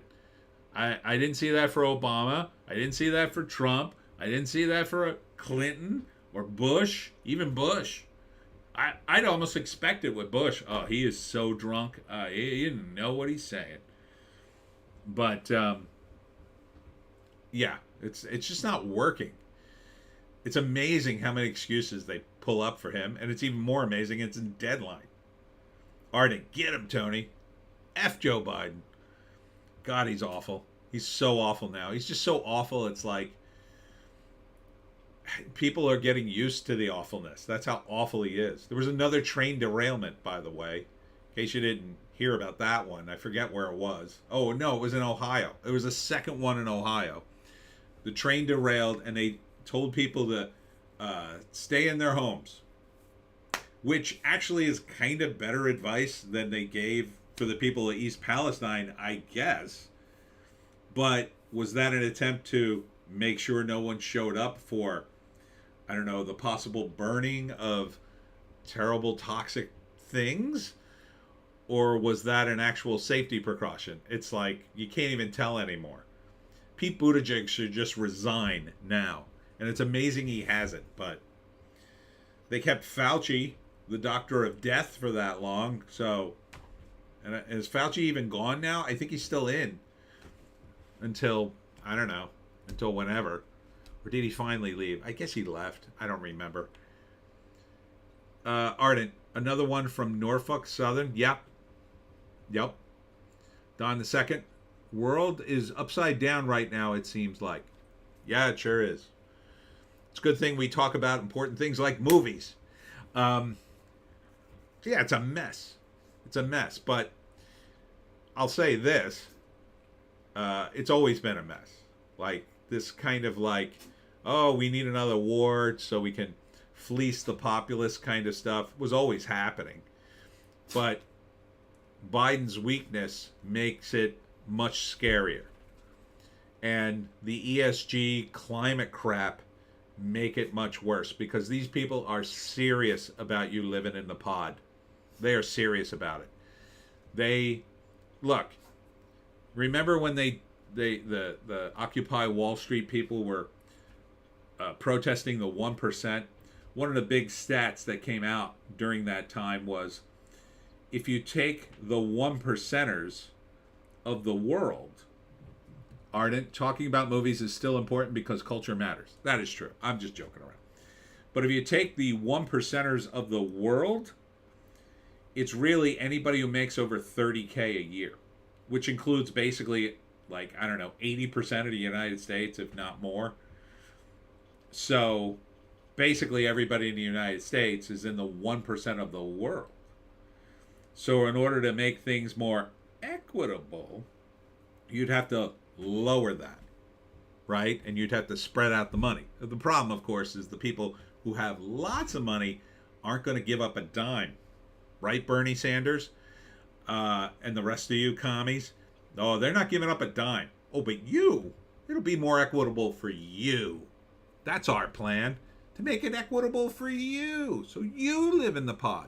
So you are rationed time to drive and energy and time on the internet. Oh, we don't have enough energy. You can only have an hour of internet today. That's what we're headed towards. Oh, we don't have enough food. You only have a limited amount of choices now. That's what they want. Yeah. So this is why you got to vote. And you got to get active in local politics too. And push back against these woke tards. Push back hard.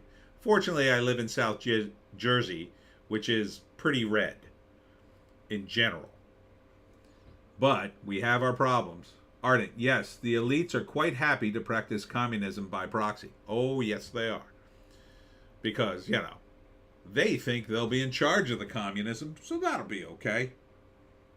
What they don't understand is what they're unleashing. Idiots. They're unleashing massive idiots who will, they believe in things like eat the rich. They're crazy. In fact, before I got on, there was an Antifa attack on the police station. They're fighting the police station training center in Atlanta, and they set something on fire near it. Ardent, you got your message completely redacted this time.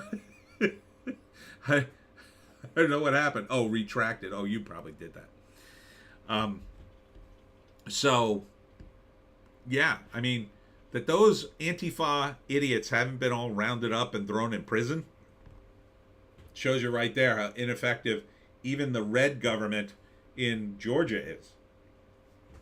They should be rounded up and thrown in jail. Not forever, but obviously they've done some damage. But they can't seem to get on board yet. I mean, this is the problem with big organizations, like at the federal level and even the state and the city. Like, they don't know how to deal with a lot of these tactics yet. It'll be like another few years before the cops are finally on point. Like, oh right, they're gonna try to goad us in attacking us, and these are some of the tactics they need to learn to counter. Ardent, you can solve the Antifa problem with a few applications of freedom seeds. I hope. We kind of solved it in New Jersey. Fat Governor Chris Christie passed a law, hopefully it will never be repealed, that Antifa is a terrorist organization in New Jersey, which is why I suspect they don't commit as many acts here. They stick to going to Philly or going to New York, where they can get more attention, and they generally keep away from doing big things other than non-violent things here in New Jersey, because they're worried about getting federal charges instantly or terrorism charges. So I hope that worry continues, and I would love to see them prosecute somebody, some of these morons, but we'll see. Prince Harry and Meghan Markle are invited to the King's coronation in May. Oh, thank God. Ardent, damn, Jersey sounds pretty based. Nah, don't be fooled. We had our fat governor, Chris Christie, who is no longer our governor, was fat and stupid and corrupt, in my view. He took the governor's helicopter to his son's Little League game. And he did a bunch of other stupid things. But he did a couple of good things. That was one of them. The other good thing he did was he instituted a policy where we can have... See, we have liquor laws in New Jersey, which are stupid and old and should be repealed. So in order to serve alcohol, you need a liquor license, typically in New Jersey. So you can't go buy beer in the mini mart unless the mini mart has a liquor license. Right, yeah. Those of you in other states are like, what? That's insane. It is insane, and they should stop it. But they won't, because... Ardent. Okay, taking it back. Yeah. So we also have a lot of gun control laws, but getting past that. So the liquor laws, you need a liquor license to sell liquor. So the liquor license has become a thing. They're extremely lucrative. People buy and sell them. They're worth a ton of money. Magic poop. New Jersey is the crappiest state for gun laws too. Not the crappiest, but it's up there. It's pretty bad. But we're down here in the Pines where it's a little looser. And now it's all being rolled back. So it'll get pretty pretty quickly, but it's going to take a few more years. So what Christie did is he opened up breweries, wineries, and distilleries that you could have tastings, right? So you technically aren't serving it like in a bar. You're offering tastings, samples of what you make. And it has to be the stuff you make or other brews. I'm not totally sure of the rules. So what happened was everybody started opening breweries. Breweries, distilleries, and wineries. They like exploded, especially in South Jersey where we have more room. So now every South Jersey town that got a brewery or a distillery or winery or multiples suddenly had a hip new place to go. Now you can't serve food, that's one of the rules, and they're trying to impose a bunch of other stupid rules, but it was a cool hip new place to go to get high quality spirits, beer, or wine. And then you can bring your own food. So you bring your own food and you have a nice night. So it's this awesome new area to go to. It's partly where I do my signings and events. So I talk about the Jersey Devil. And then other businesses opened because of that. So all these downtown little towns in South Jersey that were doing nothing suddenly came back to life. Then you had theaters. Then you had other stores opening up. And suddenly you had businesses again. So in New Jersey, it really saved a lot of places. So now we've got cool breweries and wineries and distilleries everywhere. And let me tell you, I went out in the Pines in the middle of an industrial park, in the middle of nowhere, to do one of my events. And I thought, oh my God, this is going to be a nightmare. No one is going to find this place. And the place was packed. I got there, I set up. The place absolutely was brimming with people looking for beer. And it went great. So it's the hot new thing here. But the state is working hard to ruin it all. So we're slowly turning our legislature more red, but understand we're very corrupt in New Jersey. So even the guys in the Republicans are incredibly corrupt. So it's a battle. The North Jersey guys are the problem. Yeah, if we split the state into North and South Jersey, we'd have a solid red state here in South Jersey. It would be solidly red, and our taxes would be nothing. Our car insurance would plummet. Our property taxes would go down. We'd have a tax situation like Delaware. Like Delaware has a great tax situation. There's no sales tax in Delaware, and the taxes are low.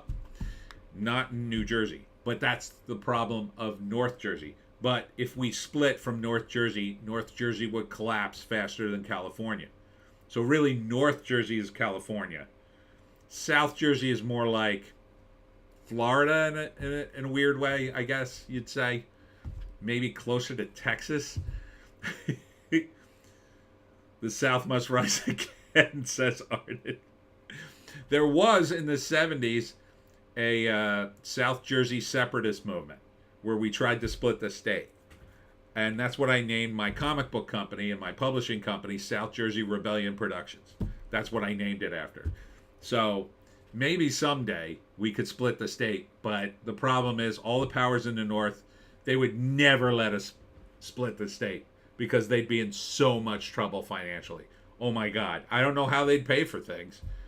It would go to hell. So like in North Jersey, we have Newark, Jersey City, what else? A couple other crap holes. But like all the ones that are close to New York are like little mini New Yorks. And all the ones that are close to Philly are kind of like mini Phillies. So like we have Camden. Camden is a dump. It's gotten better, but it was kind of the worst city in the United States for years. Magic Poop. Yeah, I used to bookkeep at Rich People's Liquor Store in Monmouth County. Business is very corrupt, as was the owner. There's a million breweries all over. I can attest to that. Thank you, Magic Poop. Good to have confirmation. Yeah, the breweries are really opening things up, but they're determined to shut it down. And I'm sure there's a bar association rapidly trying to gather their lawyers and power to turn every brewery and winery and distillery into just another bar that has to pay a ridiculous amount of money to exist, and shut all the little guys out and ruin everything. But that's our job to stop it here in New Jersey.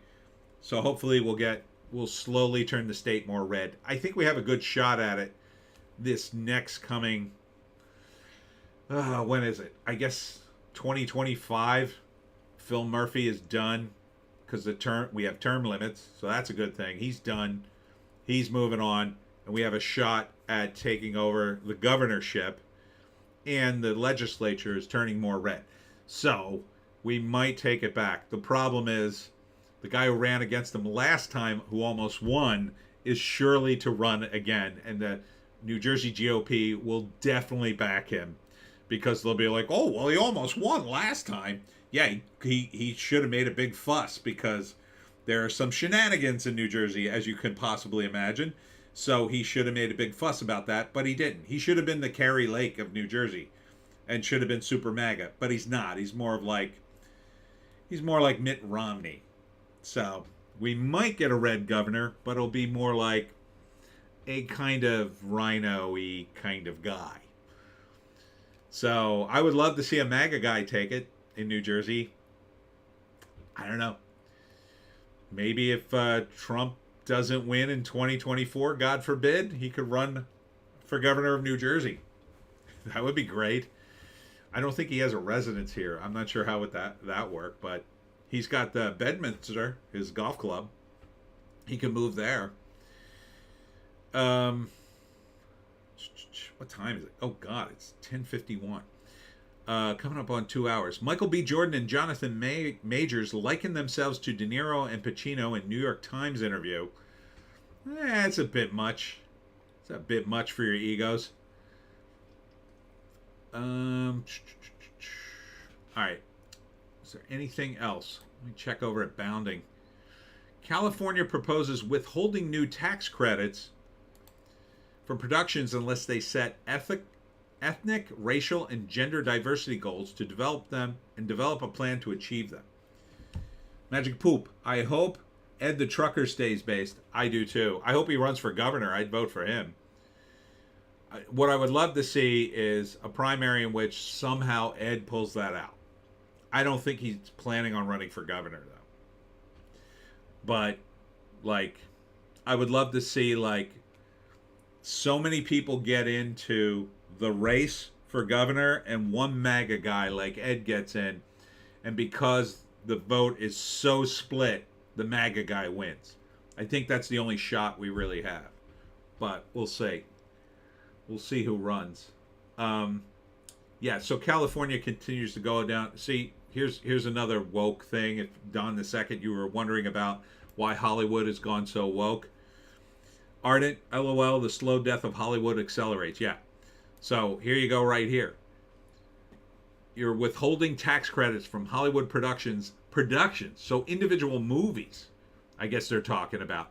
They have to set ethnic, racial, and gender diversity goals and to develop a plan to achieve them. So imagine that you even have to do this. And not only that California has to somehow monitor this. You can't just say this stuff. You actually have to have a task force, I guess, to actually go to the sets and go, oh, well, let's see your plan. Oh, are you achieving your goals? Let's see your goals. What have you done? Can you imagine having to have a meeting with these morons from the California government to tell them, oh, yeah, we've done that. Can't get back to the first page. There we go. Don the Second, that's really stupid. Yeah, but it explains a lot, right? I mean, this is why everything's so effing woke. This is commissar-style Soviet Union. Oh, are you Russian enough? Or not? Are you Soviet enough, comrade? Are you communist enough? Let us check. I will send someone from the Politburo to monitor you to see if you're communist enough. You are not woke enough, comrade. You must be more woke. And all it is a shakedown at the end of the day, right? That's what it's going to turn into. It's going to turn into some bureaucrat saying, well, I could give you the approval for your production. I mean, you do have some people of color, but I didn't really see enough trans people and non-binary. And they're like, oh, come on, man. Well, if you could maybe make a donation to GLAAD or... That's all it turns into. It's absolute nonsense. It has absolutely no business. And it'll stay... Because who's going to sue over this? Who's going to sue the California governor and California to undo this? You're going to have to spend an S ton of money just to shoot in California? It's easier to just go shoot somewhere else. Ardent, who says comedy is dead? Smollett just made me laugh harder than I have all year. Paula Berlinski, hello. No job skills, but plenty of philosophy. Yes, welcome to the stream, Paula. Am I saying that right, Paula? Yeah. Oh, Jussie Smollett. You're reading the headlines ahead of me. Jussie Smollett files appeal against hate crime hoax conviction. Claims guilty verdict was a result of due process violations and judge bias. I know. Is that not the most hilarious headline ever? It's just like, dude, give it up. Paula. A quote. To achieve world government, it is necessary to remove from the minds of men their individualism, loyalty to family traditions, national patriotism, and religious dogmas. Brock Adams at the UN. Pola Negri. Welcome. It's nice to see a new face. You missed my dog, but she bailed. She's asleep. You can see her. See her back there. That's Joan. Yeah, Jussie Smollett, what a clown. What a clown show. That this guy thinks he could win. He should be in jail. He should be in jail. I hope they throw the book at him. I hope whatever judge he finally gets in front of finally says, enough, Mr. Smollett. To jail you go for your crimes. You've committed crimes. We have the guys. And, like, the amazing thing about it is he committed this hoax, in my view, with two guys from Nigeria, the blackest guys on the planet, in my view. These guys couldn't be more black, and yet he's still trying to say it was some, like, what? Like, what's even the defense here? When you have these two guys who committed the crime with you, essentially, testifying against you, that you paid them money, that they were your trainers. You know, he should go to jail. Not prison, but jail. Jail is like the county lockup. You know, you go. I had a friend who was in jail. He had to go, I think, just on the weekends. Like, he had to spend the whole weekend there. And I think he had to spend nights there. But in the daytime, since he was in college, he could go to college. So I'm sure it would be a setup like that, or they'd send him to the cushiest jail they could possibly find, and he'd have all sorts of amenities. It would breeze by. He'd probably get time served. Pola, I thought this was about cinema, and yet you haven't heard of Pola Negri. I don't think so. Ardent, yes, throw the book at him and get the pitcher who vaporized that seagull to throw it.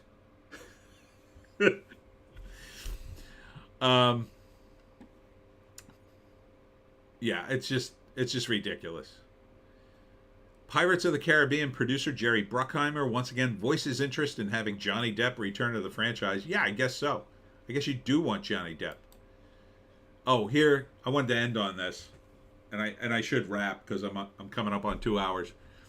Top 5 jokes in Chris Rock's Selective Outrage stand-up special. I watched Emancipation just to see Will Smith get whooped. That's the 5th joke, by the way. These were pretty good. I gotta watch this. Trigger warnings. I'm gonna try to do a show tonight without offending nobody, okay? I'm going to try my best. You know why? You never know who might get triggered, he says. That's right. You say the wrong things, MFers get scared. You gotta watch out. You know what people say. They always say, words hurt. Anyone who says words hurt's never been punched in the face. That's pretty good. Woke Corporation, he calls out Lululemon for declaring, we don't support racism, sexism, discrimination, or hate. They sell $100 yoga pants. $100 yoga pants, Rock says. They hate somebody. They hate the poor. Meghan Markle, victim. Everybody trying to be a victim, he says, referring to the Duchess of Sussex. Seems like a nice lady, just complaining. I was like, didn't she get hit? Didn't she hit the light-skin lottery? Rock later adds, some of that S she went through was not racism. It was just some in-law S. That's true. Abortion. Although he declares himself absolutely pro-choice, Rock tries to play both sides of the debate. I believe women should have the right to kill babies, he says. That's right, I'm on your side. I believe you should have the right to kill as many babies as you want. Kill them all. I don't give an F. Ladies, if you have to pay to get an abortion, you should get an abortion. Ardent. Pitcher was Randy Johnson. Seagull literally vanished in a puff of feathers. And then on the Will Smith slap, people were like, didn't it hurt? Yeah, it still hurts. I got summertime ringing in my ears.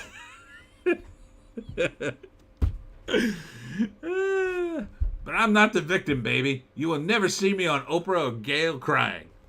Good for him. Yeah, I gotta watch that. I think that's gonna be worth watching. Worth watching. All right, I'm gonna wrap it here. Oh, Paula. It's the fluoride that eats away at the gray matter in a gray-bearded man. Ha ha ha ha ha. You are so smart, Paula. So glad you showed up to my stream. Since you're new to the stream, don't forget to add a tip in the jar so I can add some treats for Joan. I'm too poor and stupid to figure out where the treats are on my own. Anyhow, any final thoughts, other than Paula, about me? Feel free to add them now.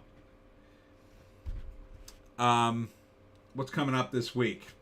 More videos. I'm doing the Stratford Library on the 9th.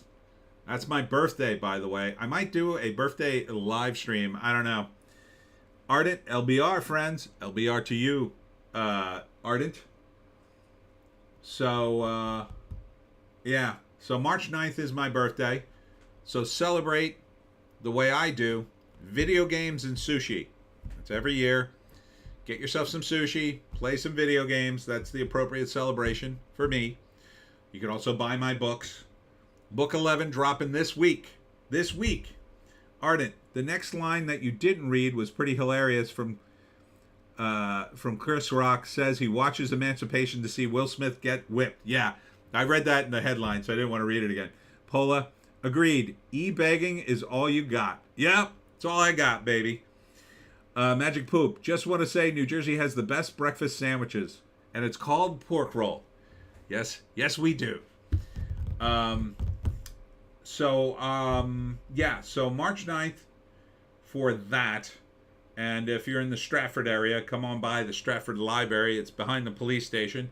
That one's at 5:30. I'll be at Signs of the Pines, which is at Stockton College, which is a big to-do for the Pine Barrens and Pine Barrens related books. Ardent, Paula, you're sharp as a well-aged sandwich. Paula.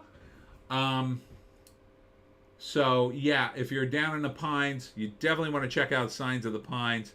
I won't be the only Piney author there. There will be many others.